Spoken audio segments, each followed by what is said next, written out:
Hello and welcome to this new tutorial. Now that we've given the AI the ability to dream, well, we have to implement the training operations. Because indeed, what we've just done so far is, build a brain for the AI, but then at some point, of course, we have to train the AI, and what we're about to implement are exactly the training operations that, will reduce the loss between the predictions and the targets. So the predictions are exactly self.y because these are the output of the VAE model, and the targets are of course self.x because they are the real images. And in order to reconstruct some images that are the closest to reality, well, during the training of the VAE, we'll have to reduce that loss between the predictions, the reconstructed images, self.y, and the targets or the real images, self.x. So that's exactly what we'll do in this new code section, but the loss will actually be very complex. It is actually the sum of two losses, the mean squared error loss and the Kullback Leibler loss, KL loss. So here we go. If you're ready, let's do this. Let's implement the training operations. And the first thing we're going to do is make sure that we are in training mode. And the way we're going to do that is, of course, by using our isTraining variable, which is indeed a variable of our object. And so the way we're going to start here is with an if and then self. We're calling our object and we're taking the isTraining variable of our object. And then colon, because this means exactly if self.isTraining equals true. All right. And so if that's the case, if we are indeed in training mode, well, here we go. Let's implement one by one the training operations. And so the first thing we're going to do now is define a new variable, which is once again an object variable, which is going to be a global step of gradient descent. A step of the update by the optimizer to reduce that loss basically with stochastic gradient descent. The optimizer that will reduce the loss for this VAE will be an advanced gradient descent technique. And so global step, and to define that step of gradient descent, we will do that with a TensorFlow variable object, which we can create by first calling TensorFlow, of course, and then by calling from TensorFlow the variable class. Here we go. First one, variable, inside which, as you can see, we can input many arguments. The first one is the initial value, and the initial value will be 0 as the first index of the first step. Then we're going to give a name to that variable object by TensorFlow, and this name will be simply, in quotes, global step, right? And then third argument, which will be this one, trainable, and which will be initialized to false. All right, so that was for the first step, setting the global step variable object by TensorFlow. And now here we go with the losses. And so we're going to start with the simplest one, which is the very well-known mean squared error loss. But we're going to compute that from scratch in two steps using the TensorFlow functions. So here we go. First, let's create a variable for that loss. So we're going to call this r underscore loss. And that will be the mean squared error loss. And so we're going to compute it in two steps. The first step will be to calculate the sum of the squared differences between the predictions and the targets. And remember, the predictions are self.y, the reconstructed images, and the targets are self.x, the original real images. And so what we're going to do here is first call TensorFlow. Then from TensorFlow, we're going to take the reduce underscore sum, here we go, function, inside which, of course, we're going to input the squared differences. And so, how do we take first the squares? Well, we take them with TensorFlow, then using the square function, inside which, of course, we're going to input the difference between the target, self.x, the original real images, minus the predictions, which are the reconstructed images, self.y. Perfect. But then that's not all. We have to specify on which indices we want to operate these sums. And actually, since x and y both have 3 dimensions, corresponding to, remember, the width, the height, and the RGB dimension, because we're dealing with colored images, well, right now we'll have to specify that we are summing along the 3 axes corresponding to these 3 dimensions. And therefore, what we're going to add here as a second argument of the reduce sum function is reduction indices equals, in square brackets, the 3 indexes of the 3 dimensions, the 3 axes. And remember, there is a trap here. The first index corresponds to the batch, so that's not what we want to start with. The first axis will have the index 1, the second axis will have the index 2, and the third axis, corresponding to the RGB dimension, will have the index 3. And here we go. Now we're summing the square differences along the 3 axes. Perfect, but that's the first part of the computation of the mean squared error loss. Now, of course, we have to take the mean of these sums. And again, we're going to use a TensorFlow function. And so I'm going to take that again because we're actually going to update our loss by taking its mean from the TensorFlow function reduce mean. And so right here, I'm taking TensorFlow again, then reduce mean. Here we go. And inside, we're going to input very simply self.rloss. And this will just compute the mean of these sums, as it is exactly the computation of the mean squared error loss. Perfect. So that was the easy step. Now comes the pretty difficult step. It is the computation of the KL loss, Kullback-Leibler loss, based of course on the Kullback-Leibler divergence. So we're not going to explain the formula, we're just going to implement it. It is very complex. It is actually so complex that we will implement it in 3 steps. So here we go with the first step. We're going to call this time self.KL loss. And the first step will be to sum 1 plus the values in the log_var dense layer minus the squares of the values in the mu dense layer minus the exponential of the values in the log_var dense layer. And then all this multiplied by minus 0.5. So actually we're going to start with this minus 0.5 times. And then we take again from TensorFlow the reduce sum function just to, compute a sum. And now we want to compute the sum of the 3 elements that I've mentioned. 1 plus self.log_var. So basically the values in the dense layer log_var. Then minus the squares of the mu dense layer. So here I'm taking first the square function by TensorFlow, inside which I'm putting the values in the self.mu dense layer. And then, as we said, minus the exponential function by TensorFlow. So I'm taking tf.exp function as we took before of the log_var dense layer.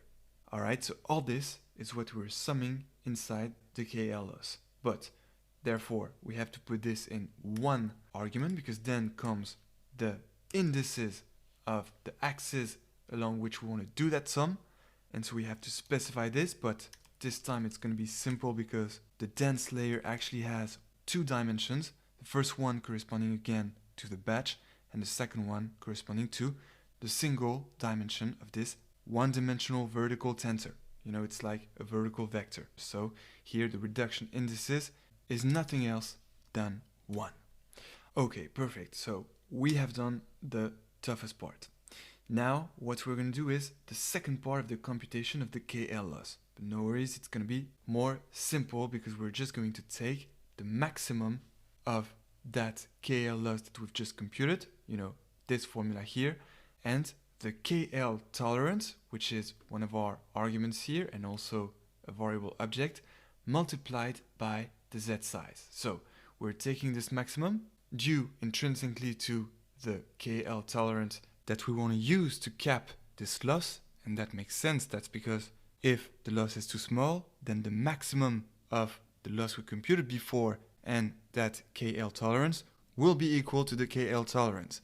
And therefore, if the loss is too small, well, we won't have to apply the gradients and, update the weights to reduce that part of the loss, because that maximum will just be a constant. So basically this is just a trick to save some computations of the gradients in case the loss is too small and therefore in case there is not too much to optimize. And so right now we're just going to update the KL loss by taking the maximum function by TensorFlow of that same KL loss that we've just computed, and as we've just said, the KL tolerance multiplied by the Z size. Here we go. Perfect. So, second part of the KL loss computation done. And now, third part, the easiest one, that's the good news. We are just going to compute the mean, again, of that sum we computed in the first step. Just like what we did with the mean squared error. But if, of course, the maximum of these two is this one here, well, the mean will be equal to that same value here. And if, however, the maximum is the KL loss, as we computed here, well, it will just take the mean of the sums of all the values in these dense layers. All right? So let's do that quickly and efficiently. Actually, we can do it this way. I'm going to copy this, then paste that here, and then just replace R loss by KL loss, and same here, R loss by KL loss. All right, we did it. We computed the Kullback-Leibler loss. Congratulations if you did that for the first time. And now that we both have the mean squared error loss, the classic one, and the Kullback-Leibler loss, well, we're going to sum these two, because actually our global loss that we'll want to reduce in the global step of gradient descent will be the sum of these two. So let's do this. We're going to call that self.loss, which will be the sum of first the mean squared error loss, R loss, and the Kullback-Leibler loss. This one. Perfect. And now the rest will be very easy. We'll just put our learning rate, which I'm introducing in a new variable called LR, but we'll set the learning rate as a TensorFlow variable, again, as an object of the variable class by TensorFlow. Here we go. And this is going to take, of course, our self.learning rate, which is already an existing variable of our object, learning rate. And again, we don't want yet the trainable equals true value for the trainable argument, but as for the global step here, we'll initialize that to false. Perfect. Then we're going to create a variable for our optimizer, which will be the Adam optimizer. I told you that it was going to be a stochastic gradient descent optimizer, and one of the best versions of stochastic gradient descent is the Adam optimizer. So that's exactly what we're going to create, and we can create it as an object of the Adam optimizer class, but the Adam optimizer class is a class of the train module by TensorFlow, and here we go, from the train module by TensorFlow we can get the Adam optimizer class, as you can see here. And this Adam optimizer class takes only one argument, which you might guess what it is. That's why we took the learning rate before, but we've made sure to set as a TensorFlow variable, and that's because the optimizer class expects as its argument the learning rate as in a TensorFlow variable. So I'm pasting that here, and here we go. Now we have our Adam optimizer. All right, so basically now we have everything to compute the gradients. And speaking of computing the gradients, well, that's exactly what we're going to do now. So we're going to call our gradients grads, and they will be the results of the compute gradients method by the Adam optimizer. So let's do this. Let's call this method from our self.optimizer object, and from this object we're calling the method compute gradients. And of course this method will take as argument, well, the loss of which it wants to compute the gradients, and this is of course our loss here, self.loss. Perfect. All right, so this computed the gradients, but now we're going to apply our gradients on the loss to indeed reduce it by updating the weight in our variational autoencoder neural network according to how they contributed to that loss error.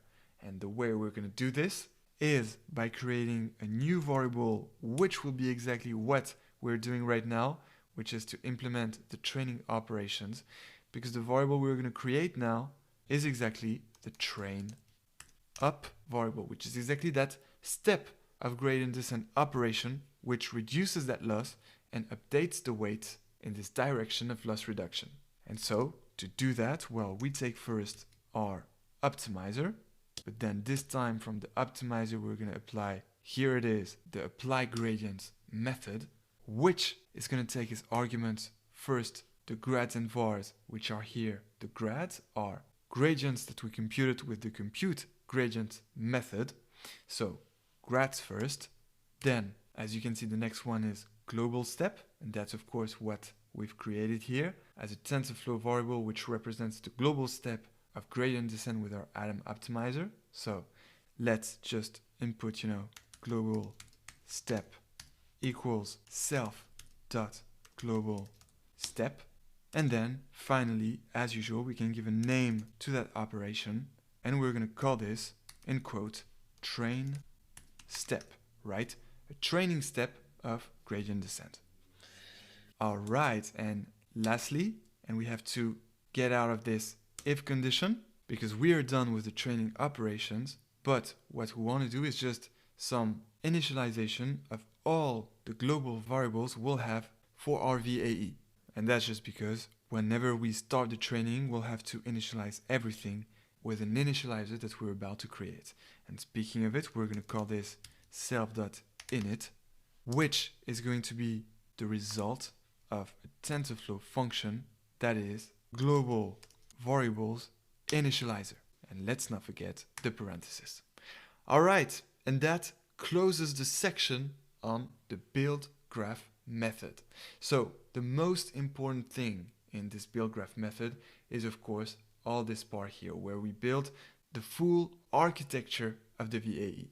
Then this is just the training operations, which I've wanted to include here so that you can see the two losses that we want to reduce, and especially so that you understand that the targets are the original real images self.x and the predictions are the reconstructed images self.y. So that gives you the essential, but the most important for you is that you understand how we built this essential component of the full world model, the VAE. And then in 3 steps, after you see some more theory about the recurrent neural network and the mixture density network, well, same, we'll build together that second essential element of the full world model, which will be the MTN-RNN. So now you'll take a break with the code. You have a lot more theory ahead of you, so get some good energy because you want to stay focused on the essential. And as soon as you're ready for more code, well, we'll implement together the MTN-RNN. So I can't wait to see you back on step 8 when implementing the MTN-RNN. And until then, enjoy artificial intelligence.